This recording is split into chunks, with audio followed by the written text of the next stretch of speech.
সুপ্রিয় শিক্ষার্থীবৃন্দ, গত ক্লাসে আমরা তিনটি স্পেসিফিক সূত্র নিয়ে কথা বলেছিলাম, যেখানে জাস্ট তিনটি সূত্র অ্যাপ্লাই করলে আমরা সম্পূর্ণ সংখ্যা পদ্ধতি চ্যাপ্টারটাই আমরা কমপ্লিট করতে পারবো। সো প্রথম যে সূত্রটি ছিল যে দশমিক থেকে যদি আমরা অন্য কোনো সংখ্যা পদ্ধতিতে রূপান্তর করতে চাই তাহলে আমাদের প্রসিডিউরটা হবে ভাগ। সো অন্য বলতে আমি এখানে বুঝিয়েছিলাম যে বাইনারি, অক্টাল এবং হেক্সাডেসিমাল। সো এখানে আমরা স্ক্রিনে একটি উদাহরণ দেখতে পাচ্ছি যে 25 একটি দশমিক সংখ্যা। সো এই 25 দশমিক সংখ্যাটিকে আমাকে কনভার্ট করতে বলা হয়েছিল বাইনারি সংখ্যায়। সো 25-এর এখানে একটা ছোট্ট করে নিচে একটা বেস দেওয়া আছে 10। এই 10 সংখ্যাটা দেখে আমরা বুঝতে পেরেছিলাম যে 25 হচ্ছে একটি দশমিক সংখ্যা। সো এই দশমিক সংখ্যাকে যখন বাইনারি সংখ্যায় কনভার্ট করতে বলা হয় তখন সেটা সূত্র নাম্বার 1-এর আন্ডারে চলে আসে, যেখানে বলা ছিল দশমিক থেকে যদি আমার এই বাইনারিতে কনভার্ট করতে বলে তাহলে আমার প্রসিডিউরটা হবে ভাগ।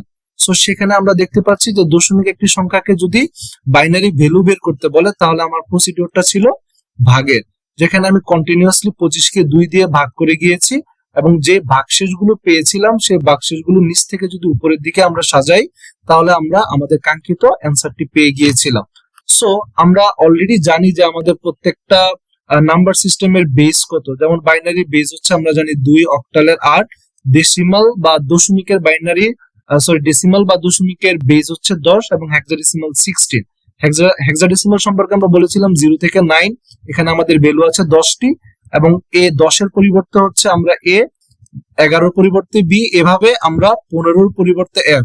সো 10 থেকে 15 এখানে টোটাল সংখ্যা আছে 6টি। সো 10 আর 6 মিলে আমাদের 16। এই কারণে আমাদের হেক্সাডেসিমালের বেস হয়েছিল 16, সেটা আমরা অলরেডি জানি। সো এখন আমি তোমাদের সাথে যেটা নিয়ে কথা বলবো যে একটা সমতুল্য ছক নিয়ে কথা বলবো, যেখানে দশমিক, বাইনারি, অক্টাল এবং হেক্সাডেসিমাল সম্পর্কে বলা আছে।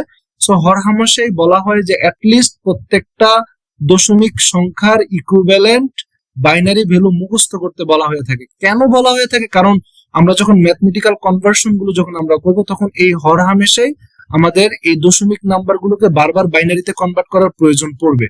সো এই কারণে মুখস্থর কথা বলা হয়ে থাকে। তবে আজকে আমি তোমাদের মুখস্থর কথা বলবো না, যে মুখস্থ না করে জাস্ট দুইটা টেকনিক অ্যাপ্লাইয়ের মাধ্যমে খুব সহজেই দশমিক সংখ্যা থেকে বাইনারি সংখ্যায় যে কোনো একটা ভ্যালুকে কনভার্ট করা যায়।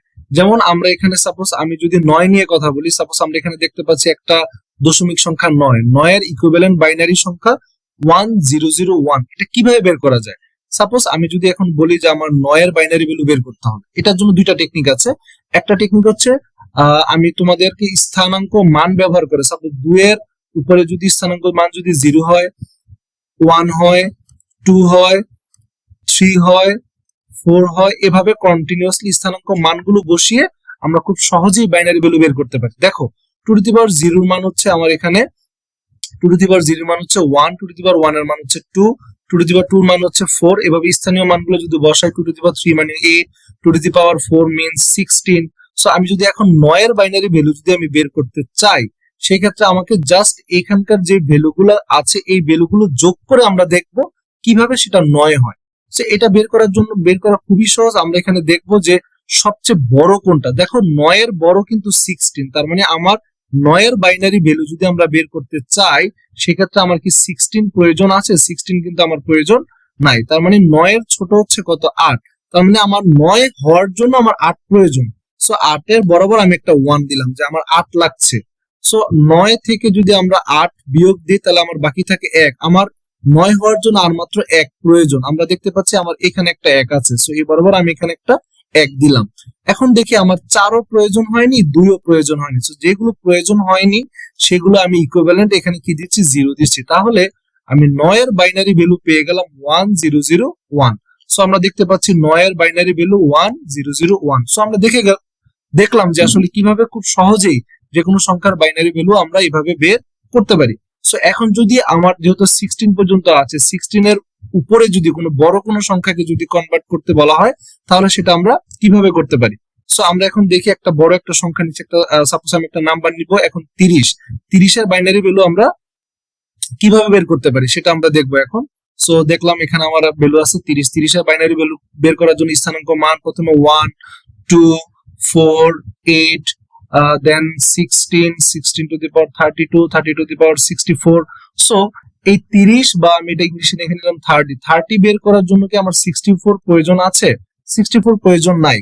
32 কি আমাদের প্রয়োজন আছে? 32 আমাদের প্রয়োজন নাই। কেন?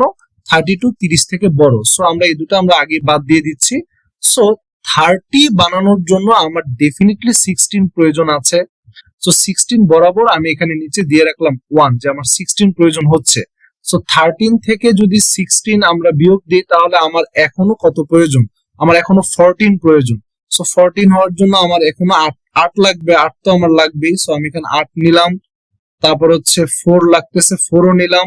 তাহলে আমি দেখি আমার এখানে কত হয়েছে অলরেডি, 16 এবং 8। তাহলে এখানে আমার আছে 24 সাথে হচ্ছে আমার এখানে 4, তাহলে 24 হয়ে গেল 28। তাহলে আমার 30 হওয়ার জন্য আমার আর কত প্রয়োজন? 2 প্রয়োজন। তাহলে এখানে 2 ও আছে। সো 2 বরাবর একটা 1 দিলাম। তাহলে 16 আর 8 আমার হলো এখানে 24, আর এখানে 4 হয়ে গেল 28, আর এখানে 2, তাহলে 28 আর 2 30, তার মানে আমার 30 হয়ে গেল। কিন্তু এই 1 কি আমার প্রয়োজন হয়েছে? প্রয়োজন হয় না। সেই ক্ষেত্রে আমি এখানে কি দিব বলতো? 0 দিব। তাহলে আমার 30 বাইনারি ভ্যালু হচ্ছে 11110, তার মানে এটা হচ্ছে আমাদের বাইনারি ভ্যালু। সো আমরা খুব সহজেই কিন্তু বাইনারি ভ্যালুটা বের করতে পারলাম। সো এটা ছিল একটা প্রসিডিওর। এখন পরীক্ষায় যত 1 থেকে 16 পর্যন্ত বাইনারি ভ্যালুগুলা জানা বেশি প্রয়োজন দশমিক সংখ্যার। কেন? ম্যাক্সিমাম ম্যাথ গুলো এইভাবে আসে যখন কিনা আমরা যখন আমরা রুলস 3 নিয়ে কথা বলবো। কত নাম্বার রুলস 3 নিয়ে কথা বলবো। এই রুল 3 তে কিন্তু আমাকে সরাসরি বাইনারি থেকে আমাদের অক্টালে কনভার্ট করতে হবে, তারপর হচ্ছে বাইনারি থেকে আমাদের হেক্সাডেসিমালে কনভার্ট করতে হবে। তখন আমরা দেখবো যে বারবার আমাদের এই 1 থেকে 16 ইকুইভ্যালেন্ট বাইনারি নাম্বার গুলো আমাদের বারবার প্রয়োজন হচ্ছে। সো বারবার যদি আমি একটু আগে যে প্রসিডিওরে 2 এর 1 2 4 8 16 32 এভাবে বারবার বের করা তোমার জন্য সময়টা বেশি প্রয়োজন হবে। সো সেজন্য তুমি যদি এভাবে বারবার বের করতে না চাও তাহলে তুমি দুইটা প্যাটার্নে যেতে পারো। একটা হচ্ছে মুখস্থ করতে পারো, আর একটা হচ্ছে যে জাস্ট পরীক্ষার খাতায় তুমি একটা সাইডে জাস্ট তুমি যদি রাফ করে নাও তাহলে কিন্তু খুব সহজেই তুমি এই বাইনারি ভ্যালুটা দেখে দেখে তুমি লিখে ফেলতে পারবে। এখন দেখে লেখার জন্য যে খুব বেশি সময় লাগবে ব্যাপারটা এরকম না। তুমি খুব ইজিলি এই কাজটা করতে পারো।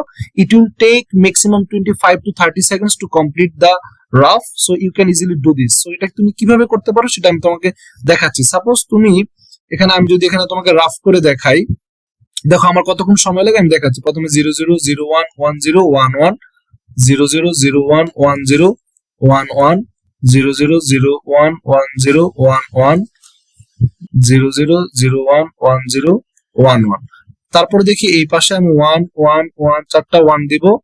এখানে এসে আমি যেটা করব 101010 দিব, আর এখানে এসে সবগুলোই 1 করে দিব। দেখো আমার অলরেডি ডান। আমি কি করলাম যে প্রত্যেকটা বাইনারি ভ্যালু আমি এখন লিখে ফেলছি। তার মানে আমার এখানে যে প্রথমটা আছে এটা হচ্ছে 0.0, এটা হচ্ছে 1, এটা 2, এটা 3, এটা 4, এটা 5 6 7, তার মানে 1000, এটা হচ্ছে আমার 8 নম্বর দশমিক সংখ্যা। 9 10 11 12, এটা হচ্ছে 13 14 এবং 15 ইকুইভ্যালেন্ট বাইনারি নাম্বার হচ্ছে 1111। সো আমরা খুব সহজেই কিন্তু এটা করে ফেলতে পারি। এটার জন্য আমাকে ম্যাক্সিমাম 30 সেকেন্ড সময় লাগবে।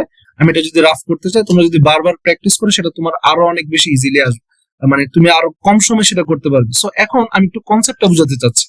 দেখো আমরা যদি দশমিক সংখ্যায় 2 সংখ্যার সর্বোচ্চ নাম্বার কত বলো তো আমাকে? দশমিক নাম্বার আমরা ধরো যে 20 30 40 50 এরকম, এই 50 এটাও কিন্তু আমাদের 2 সংখ্যা, 30 এটাও 2 সংখ্যা। সো 2 সংখ্যার মধ্যে সর্বোচ্চ নাম্বার কত? 2 সংখ্যার মধ্যে সর্বোচ্চ নাম্বার কিন্তু 99, রাইট? সো 99 এর পরের সংখ্যাটা কত? 100। তার মানে যখনই 2 সংখ্যায় সর্বোচ্চ নাম্বার হয়ে যায় তখন এর পরের সংখ্যা যাওয়ার জন্য বাম পাশে আমাদের একটা 1 দিতে হয়, এবং এই 9 এবং 9 এই দুইটার জন্য আমাদের দিতে হবে কত? 0। এই কারণে 99 এর পরের যে সংখ্যাটি সেটা হচ্ছে 100। এখন আমি আসি বাইনারি নাম্বারে। বাইনারি নাম্বারে সর্বোচ্চ নাম্বার হচ্ছে 1 আর 1। কেন? কারণ আমরা জানি কম্পিউটার 0 আর 1 ছাড়া কিছু বোঝে না। কম্পিউটারের বা মেশিন কোড হচ্ছে, মেশিনের যে ভাষা সেটা হচ্ছে 0 আর 1 দিয়ে। সো 0 আর 1 এর ভিতরে সর্বোচ্চ নাম্বার 0 এর ক্ষেত্রে 1, 1 এর ক্ষেত্রে 1। তার মানে 2 সংখ্যার বাইনারি ভ্যালুর জন্য সর্বোচ্চ নাম্বার 1 1, 3 সংখ্যার বাইনারি ভ্যালুর জন্য সর্বোচ্চ নাম্বার 3টা 1, 4 সংখ্যার বাইনারি ভ্যালুর জন্য সর্বোচ্চ নাম্বার 4টা 1। ঠিক সিমিলার ভাবে দেখো, এখন ঠিক এই 99 কনসেপ্টের মতো যদি আমার দুই সংখ্যায় সর্বোচ্চ ভ্যালু যদি দুইটাই 1 থাকে, বাইনারি ভ্যালুর সর্বোচ্চটা কত 1 1, তখন 1 1 এর পরের বাইনারি ভ্যালুতে যাওয়ার জন্য আমাকে একটা বাম পাশে 1 দিতে হবে, আর এই দুইটা 1 আমাদের হয়ে যাবে 0। দেখো এই সেম কনসেপ্টটা কিন্তু আমি এখানে করেছি। যখনই আমরা 1 1 পেয়ে গিয়েছি, তখন আমরা পরবর্তীতে ভ্যালুতে যাওয়ার জন্য একটি 1 যোগ করেছি বাম পাশে, এবং এই 1 এবং 1 এর পরিবর্তে আমরা দুইটা 0 দিয়েছিলাম। ঠিক এই কনসেপ্টটা কিন্তু বারবার ইউজ হয়েছে। দেখো যখনই আমরা 3 সংখ্যায় সর্বোচ্চ বাইনারি ভ্যালুটা পেয়েছিলাম 1 1 1, তখন তারপরে একটা 1 যোগ হয়েছে এবং বাকিগুলো সবগুলো 0। ঠিক এই কনসেপ্টে কিন্তু আমরা এই রাফটা করেছি। সো তোমরা যদি এটা এভাবে প্র্যাকটিস করো, তাহলে তোমরা খুব অনায়াসই মানে যত খুশি তত বাইনারি ভ্যালু তোমরা সাজাতে পারবে। সো এখানে জাস্ট দেওয়া আছে কত বলতো, এখানে জাস্ট আমি দিয়েছি 1 থেকে 16 পর্যন্ত, কারণ 1 থেকে 16 পর্যন্ত ইকুইভ্যালেন্ট বাইনারি নাম্বার গুলো আমাদের খুব বেশি প্রয়োজন হয়। সো তোমরা পরীক্ষায় যদি বাইনারি ভ্যালু নিয়ে ম্যাথ আসে বা কনভার্সন যদি বেশি আসে, তোমরা সাইডে এভাবে রাফ করে নিতে পারো। যখন তোমাদের ম্যাথ করার প্রয়োজন হবে, সাপোজ 3 নাম্বার সূত্রে যখন তুমি দেখবা সাপোজ একটা 7 3 2 এরকম একটা সংখ্যা দেওয়া আছে, এই সংখ্যাটাকে যদি বলা হয় যে অক্টালে দেওয়া আছে, তোমাকে যদি বলা হয় এটা 2 এ কনভার্ট করো, দ্যাট মিন্স বাইনারিতে কনভার্ট করো, তখন 2 এর বাইনারি ভ্যালু তোমাকে নিতে হবে। তুমি জাস্ট এখান থেকে 2 এর বাইনারি ভ্যালু কত 1 0 1 0 লিখে ফেলবা। আর অক্টালে যেহেতু আমাকে 3 বিট করে নিতে হয়, সেজন্য আগে বাম পাশে একটা 0 দিতে হবে। 3 এর বাইনারি ভ্যালু কত আছে, 3 এর বাইনারি ভ্যালু হচ্ছে 1 1। তুমি হয়তো মুখস্থ নাই, বাট তুমি এখান থেকে দেখে দেখে সাথে সাথে লিখে ফেলবা 1 1, আর একটা 0 দিতে হবে, কারণ অক্টাল থেকে যদি আমরা বাইনারিতে নিয়ে যাই সেক্ষেত্রে আমাকে 3টা করে বিট দিতে হবে। সেজন্য আমাকে একটা জোর করে 0 বসিয়ে 3টা মিলাতে হবে। 7 এর বাইনারি ভ্যালু কত, 7 এর বাইনারি ভ্যালু হচ্ছে 1 1 1, তখন এই 7 বরাবর আমি জাস্ট লিখে দিব 1 1 1। সো এখান থেকে দেখে দেখে তুমি খুব সহজে এখানে কনভার্সন গুলো বসাতে পারবা যখন তুমি রুলস 3 অ্যাপ্লাই করবা। সো আজকের ভিডিওটা এই পর্যন্ত। আমি তোমাদের আজকে দেখালাম যে আসলে কিভাবে একটা দশমিক নাম্বারকে দুইটা পদ্ধতিতে আমি তোমাদের দেখিয়েছি, যে স্থানীয় মান ব্যবহার করে কিভাবে খুব সহজেই তুমি কি করতে পারো, যে এইভাবে স্থানীয় মানগুলো দেখিয়েছিলাম, যে স্থানীয় মানগুলো বসিয়ে তুমি খুব সহজেই বাইনারি ভ্যালুটা পেতে পারো। এছাড়া 1 থেকে 16 পর্যন্ত তুমি দশমিকের বাইনারি ভ্যালুগুলো রাফ করে তুমি সেটা পরীক্ষার খাতায় অ্যাপ্লাই করতে পারো।